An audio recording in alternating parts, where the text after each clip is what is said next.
அறப்போர் இயக்கம்தான் இந்த பிரச்சனையை முதலாக வெளியே கொண்டு வந்த நிலையில் நம்முடைய ஜெயா பிளஸ் தொலைக்காட்சியும் தொடர்ந்து இது தொடர்பான செய்திகளை வெளியிட்டு வருகிறோம். இந்த நிலையில் தற்போது உயர்நீதிமன்றம் ஒரு அதிரடி உத்தரவை பிறப்பித்திருக்கிறது. சதுப்பு நிலத்தில் கட்டுமான பணிகளை நிறுத்த வேண்டும் என்று. இது பற்றி பேசுவதற்காக அறப்போர் இயக்கத்தைச் சேர்ந்த ராதாகிருஷ்ணன் நம்மோடு இணைகிறார். அவரிடம் பேசலாம். வணக்கம் சார்.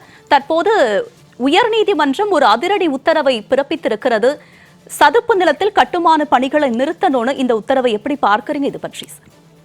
வணக்கம். உண்மையிலே இன்னைக்கு காலையில நம்ம ஜெயா தொலைக்காட்சியில அந்த இடத்துல இருந்தே லைவ்லயுமே பேச முடிஞ்சது.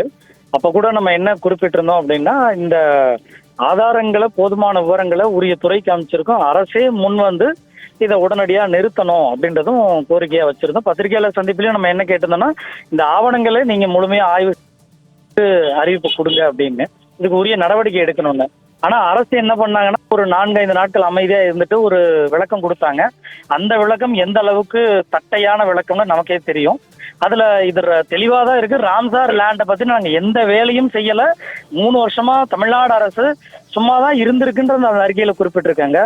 2வது, இது பள்ளிக்கரணை சதுப்பு நிலத்தோடைய பார்டர், அதாவது ராம்சார் லேண்டுக்குள்ளதான் இருக்கு அப்படின்றது இப்ப அந்த விவரங்கள் நமக்கு தெரியப்படுத்துது. ஏற்கனவே அந்த சர்வே நம்பர் எல்லாம் பார்க்கும்போது அது ராம்சார் லேண்டுக்குள்ள இருக்கு. அரசு என்ன பண்ணிருக்கணும் அப்படின்னா, ராம்சார் திட்டம் அறிவிச்ச அந்த தினத்திலேயே எல்லை வரையறை செய்யற வரைக்குமாகவாது எந்த விதமான கட்டுமான பணிகள் செய்ய மாட்டோம்னு 2022 ஏப்ரல் மாதம் அறிவித்திருந்தா இன்றைக்கு இந்த நிலை தமிழ்நாடு அரசுக்கு வந்திருக்காது. நீங்க திமுக அரசுக்கு இந்த நிலைக்கு வந்தது காரணம், இந்த ஆவணங்களையும் நம்ம வெளியிட்ட அந்த அறிவிப்புகள், குறிப்புகள், அந்த நோட்டுகளை அவங்க இன்னும் முழுமையா பார்க்கல அப்படின்றது தெளிவாவே தெரியுது. இன்னைக்கு நீதிமன்றம் இந்த அறிவிப்பு கொடுத்திருக்கிறத வரவேற்கிறோம். இதற்கு ஏற்கனவே என்ஜிடியும் சரி, நீதிமன்றமும் சரி போதிய கவனம் இப்ப கொடுத்திருக்காங்கன்னு பாக்குறோம். இது முழுமையாக ஆராய்ந்து நீதிமன்ற கண்காணிப்பு அடிப்படையில, ஏன்னா இது அரசு ஏற்கனவே ஒரு ஸ்டாண்ட் எடுத்துட்டாங்க. இந்த இடத்தை பொறுத்த வரைக்கும் இது எந்த பவுண்டரிக்குள்ள இருக்குமா இல்லையான்னு எங்களுக்கே தெரியாது, நாங்க வேலையே செய்யல.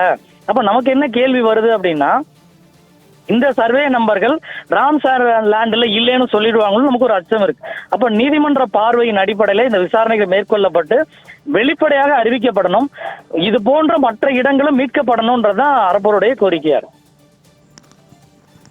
குறிப்பா இன்னொன்னு, இந்த அப்ரூவல் வழங்கின சிஎம்டிஏ, ஃபாரஸ்ட் ஆபீசர் அண்ட் வனத்துறை சார்ந்த மற்ற அலுவலர்கள், இதுக்கு கொடுத்த அந்த சியா கமிட்டி, எஸ்சி இவங்கெல்லாம் விசாரணைக்கு உட்படுத்தப்படணும், உரிய தண்டனைக்கு உட்படுத்தப்படணும்னு கேட்கும். ராதாகிருஷ்ணன் சார், தற்போது அங்கு பணிகள் தொடங்கப்பட்டிருக்கு ஏற்கனவே. ஆனா உயர்நீதிமன்றம் இந்த உத்தரவை பிறப்பித்திருக்கும் நிலையில் நிரந்தரமாக அங்கு கட்டிடம் கட்டும் பணி நிறுத்தப்படுமா இல்ல அங்கு தொடங்கப்படுமா? ஒருவேளை கட்டிடம் அங்கு கட்டப்பட்டால் என்ன மாதிரியான பாதிப்புகள் ஏற்பட வாய்ப்பு இருக்கு? இன்னைக்கு காலையில அங்க விஷுவல்ஸ் எடுக்கும் போது கூட பணிகள், டிகிங் பணிகள், அதாவது அந்த பள்ளம் தோண்டக்கூடிய பணிகள் நடந்துகிட்டு தான் இருந்தது. இந்த அறிவிப்பு வெளியிட்ட உடனே இருங்க, இந்த இடம் ராம்சார்க்குள்ள வருதா இல்லையான்னு எங்களுக்கே உறுதியா தெரியல, அப்ப அது வரைக்குமாவது பணிகளை நிறுத்தி இருக்கலாம். ஆனா இப்ப இருக்கக்கூடிய திமுக அரசுக்கு என்ன நடந்தாலும் சரி, நான் என் வேலையை செய்வேன், இல்ல இதுக்கு எதற்காக முன்கூட்டி டீலிங் பேசுனது அவங்களுக்கு எதுவும் ஞாபகம் இருக்கோ இல்ல அதனால வந்திருக்கான்றது ஒரு பெரிய கேள்விதான். நமக்கு என்ன அச்சம்னா, இந்த 1200க்கும் மேற்பட்ட குடும்பங்கள் அங்க வரப்போறாங்க.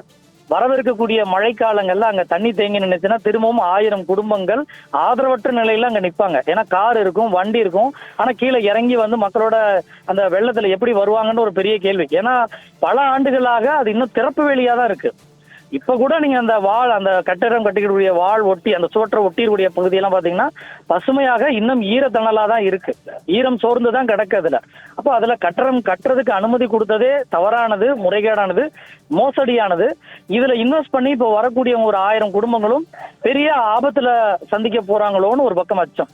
2வது, 14 ஏக்கர்ல இந்த வீடுகள் கட்ட போறாங்க. அப்ப 14 ஏக்கர்ல ஏற்கனவே தேங்கிக்கிட்டு இருந்த நீர் இப்ப மழை காலத்துல எங்க போய் தேங்கும்? அப்ப திரும்ப மக்கள் வாழக்கூடிய பகுதிகளில் தேங்குமோன்ற ஒரு தயக்கம் இருக்கு. நிலத்தடி நீரை பொறுத்த வரைக்கும் இன்க்ரீஸ் ஆகிறதுக்கு அதை அப்படியே பாதுகாக்கணும்.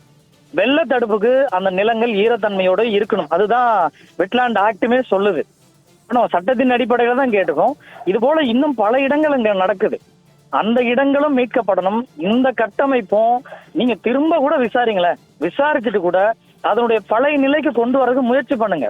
இன்னைக்கு நம்ம 1000 கோடி ரூபாய் கொட்டுனா கூட அந்த நிலத்துடைய தன்மையை நம்மளால திரும்ப மீட்டமைக்கவே முடியாது.